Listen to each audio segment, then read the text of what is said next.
평소 존경하고 사랑하는 후보자님이 이렇게 장관 후보로 와서 너무 기쁘게 생각합니다. 감사합니다. 아까 뭘 심해요. 그 우진건설이 이렇게 전주시와 이렇게 계약을 한 거 보니까 한 몇 건 되더라고요. 6건 정도 되더라고요. 네. 근데 우리 존경하는 김희정 의원님께서 후보자가 2013년 이전에 한 건도 없다고 그랬는데 찾아보니까 한 2건 있고요. 그것도 8억짜리하고 1억짜리 이런 것은 수의 계약이 불가능한 거거든요. 네. 우리 입찰 계약 시스템 위에서 다 전자 입찰 통해서 계약자가 선정되는 과정에서 수의 계약은 불가능한 이제 사안입니다. 그리고 아파트 아까 기사 광고 보고 이렇게 말씀하셨는데 부동산 분양 광고 분양 관련된 그 기사들은 사실상 약간 거품이 있습니다. 그래서 아까 보니까 1,200만 원 프리미엄 붙었다고 이렇게 했는데 사실상 그런 아파트는 거의 미분양에 가까운 아파트다 이렇게 보여집니다.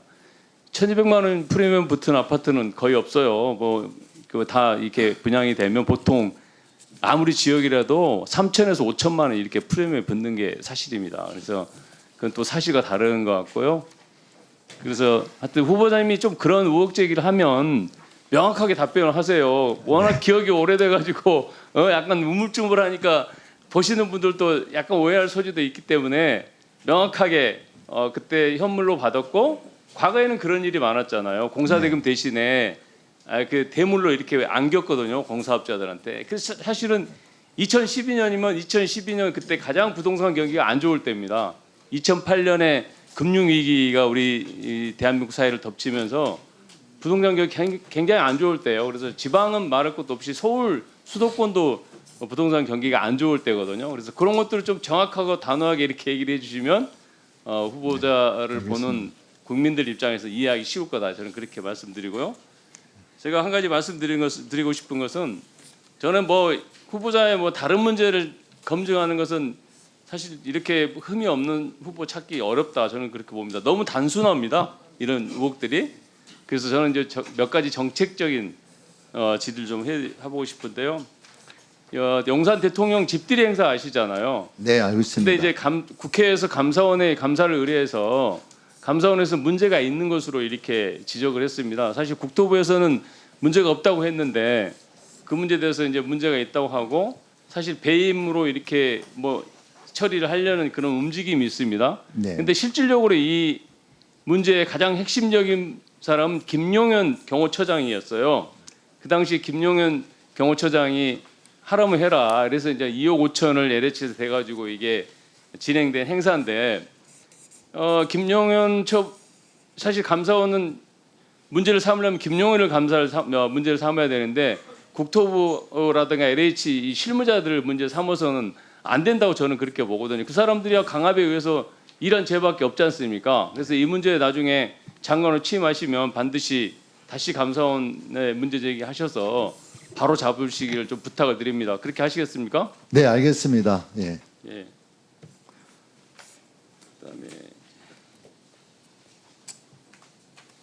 후보자님 그 지방은 사실은 교통 인프라 이런 것 때문에 굉장히 큰 지역 발전에 영향을 받고 그런 거 잘 아시죠? 네, 알고 있습니다. 대한민국 철도가 종축으로만 이렇게 돼 있지 않습니까? 네.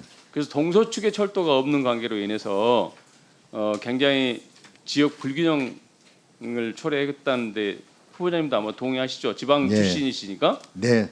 그래서 이제 제가 윤석열 대통령도 대선 공약으로 중부권 동서 횡단철도 그러니까 울진에서 서산까지 이 철도 공약을 하신 거 아시죠? 네, 알고 네. 있습니다. 저희 우리 대통령께서도 충남도 공약으로 이렇게 약속을 하셨거든요. 네. 근데 이 부분에 대해서 한번 살펴보시고 5차 철도망 계획에 꼭 이게 반영이 될 수도 있도록 그렇게 좀 신경을 써주십사 이런 부탁의 말씀드리는데 어떻게 예. 생각하시는지요? 일단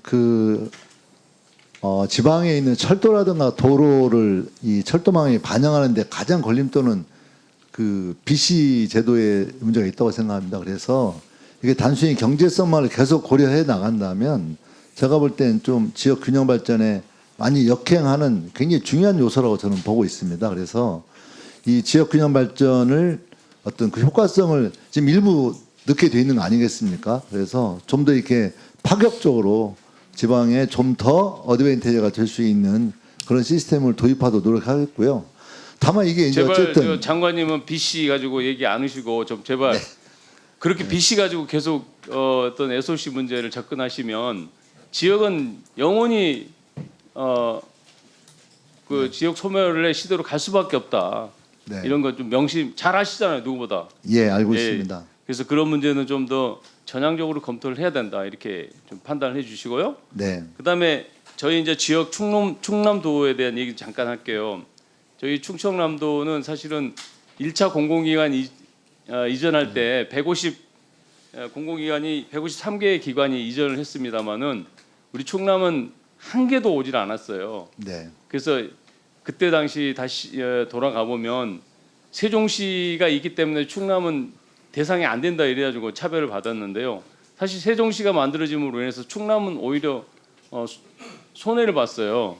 세종시로 인구가 빠져나가고 충남의 면적도 좀 줄게 되고 그래서 세종시가 들어오면 충남이 시너지를 내면서 충남이 더 발전할 거다 이렇게 했는데 사실은 반대로 진행이 됐거든요.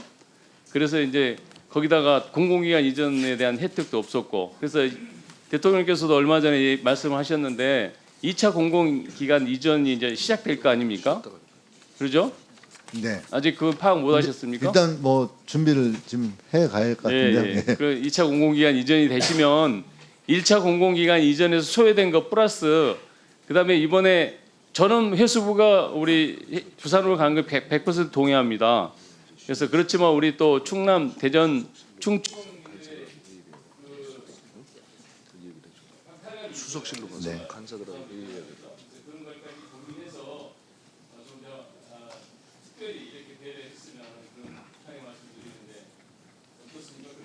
네. 지금 대통령께서 충남 광역 공약에 이번 대전 충남 지역 그 공공기관 이전에 대해서 공약을 했거든요. 그래서 취임하면 적극적으로 검토해서 우리 특히 충남 지역의 어떤 그 소외감 내지는 그런 거에 대해서 해소할 수 있도록 각별히 살펴보겠습니다. 예.